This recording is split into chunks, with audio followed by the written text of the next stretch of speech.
بسم اللہ الرحمن الرحیم۔ معزز سامعین و حاضرین، السلام علیکم ورحمۃ اللہ وبرکاتہ۔ آج کا ہمارا موضوع ہے جنتی لاٹھی۔ یہ حضرت موسیٰ علیہ السلام کی وہ مقدس لاٹھی ہے جس کو عصائے موسیٰ بھی کہا جاتا ہے۔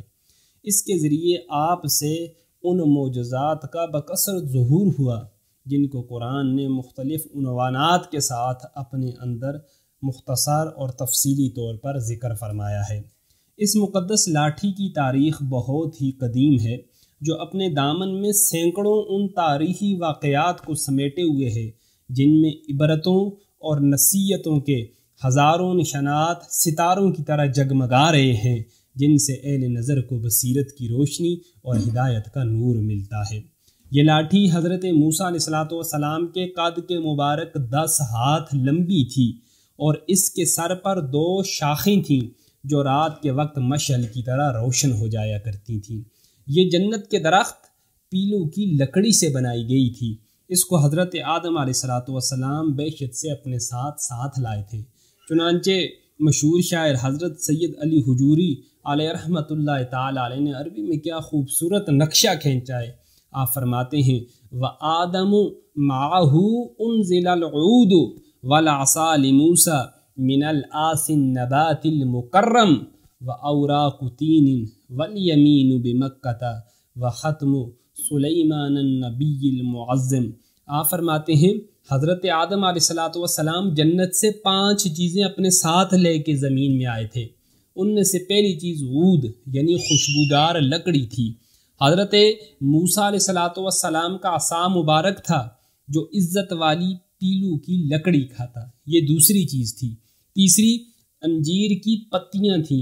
چوتھے نمبر کے اوپر حضرت آدم علیہ السلام حجر اسود لے کے جنت سے دنیا کے اوپر تشریف لائے تھے جو اس وقت مکہ معظمہ میں ہے۔ اور 5ویں چیز نبی معظم حضرت سیدنا سلیمان علیہ السلام کی انگوٹھی مبارک تھی۔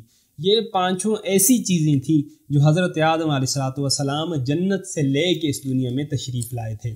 اب روایات سے پتہ چلتا ہے کہ حضرت آدم علیہ السلام کے بعد یہ مقدس عصا اسی طرح چلتا رہا۔ مختلف انبیاء کرام کو یکے بعد دیگرے بطور وراثت یہ جو لکڑی تھی، یہ جو عصا تھا، وہ منتقل ہوتا رہا، یہاں تک کہ حضرت سیدنا شعیب علیہ السلام کو اللہ نے یہ عصا مبارک عطا فرمایا جو قوم مدین کے نبی تھے۔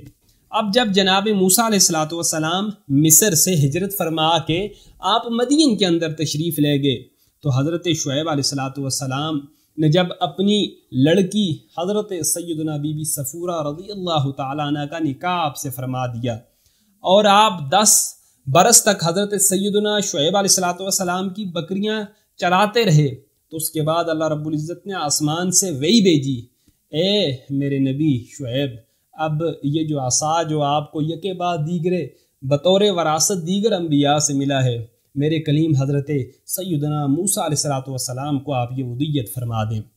پھر جب حضرت سیدنا موسیٰ علیہ السلام اپنی زوجہ محترمہ کو لے کے مدین سے مصر کی طرف واپس اپنے آبائی شہر کی طرف جب آپ کی روانگی ہوئی، تو جب آپ رستے میں آئے اور ایک مقدس مقام جس کو طوا کہتے ہیں وہاں پہ پہنچے، تو اللہ رب العزت نے جناب سیدنا موسیٰ علیہ السلام کو اپنی تجلی سے سرفراز فرما دیا۔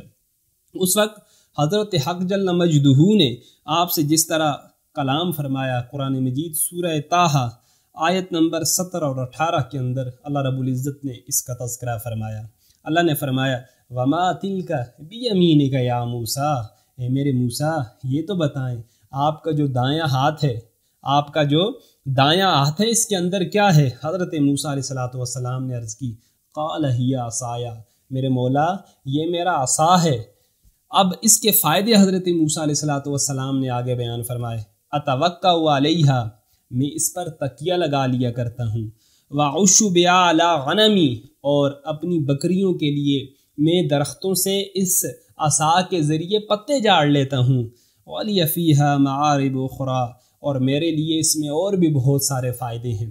اب اور کیا فائدے؟ حضرت علامہ ابو البرکات عبداللہ بن احمد نسوی رحمۃ اللہ تعالی علیہ نے وہ دوسرے فائدے جو ہے وہ اپنی کتاب کے اندر لکھے۔ پہلا فائدہ یہ کہ اس کو ہاتھ میں لے کے اس کے سہارے میں چل لیتا ہوں۔ دوسرا فائدہ عصا کا یہ تھا کہ اس سے بات چیت کر کے میں اپنے دل کو بہلا لیتا ہوں۔ تیسرا فائدہ آپ نے یہ لکھا کہ دن میں اس عصا کا درخت بن کے حضرت موسیٰ علیہ السلام کے اوپر سایہ کرنا تھا۔ چوتھا فائدہ، رات میں ان دونوں شاخوں کا روشن ہو کے آپ کو روشنی فراہم کرنا تھا۔ پانچواں فائدہ، اس سے دشمنوں، درندوں، سانپوں اور بچھوؤں کو میں مارتا ہوں۔ اور چھٹا فائدہ، کنویں سے پانی بھرتے وقت یہ جو میرا عصا ہے یہ رسی بن جاتا ہے، اور اس کے آگے جو دو شاخیں ہیں وہ ڈول بن جاتی ہیں، جن سے میں آسانی کے ساتھ ایزیلی جو ہے وہ کنویں سے پانی نکال لیتا ہوں۔ اور ساتویں نمبر کے اوپر، بوقت ضرورت اس عصا کا درخت بن جانا، اور درخت بن کر حسب خواہش جو پھل مجھے ضرورت ہوتے ہیں وہ پھل یہ درخت مجھے عطا کرتا ہے۔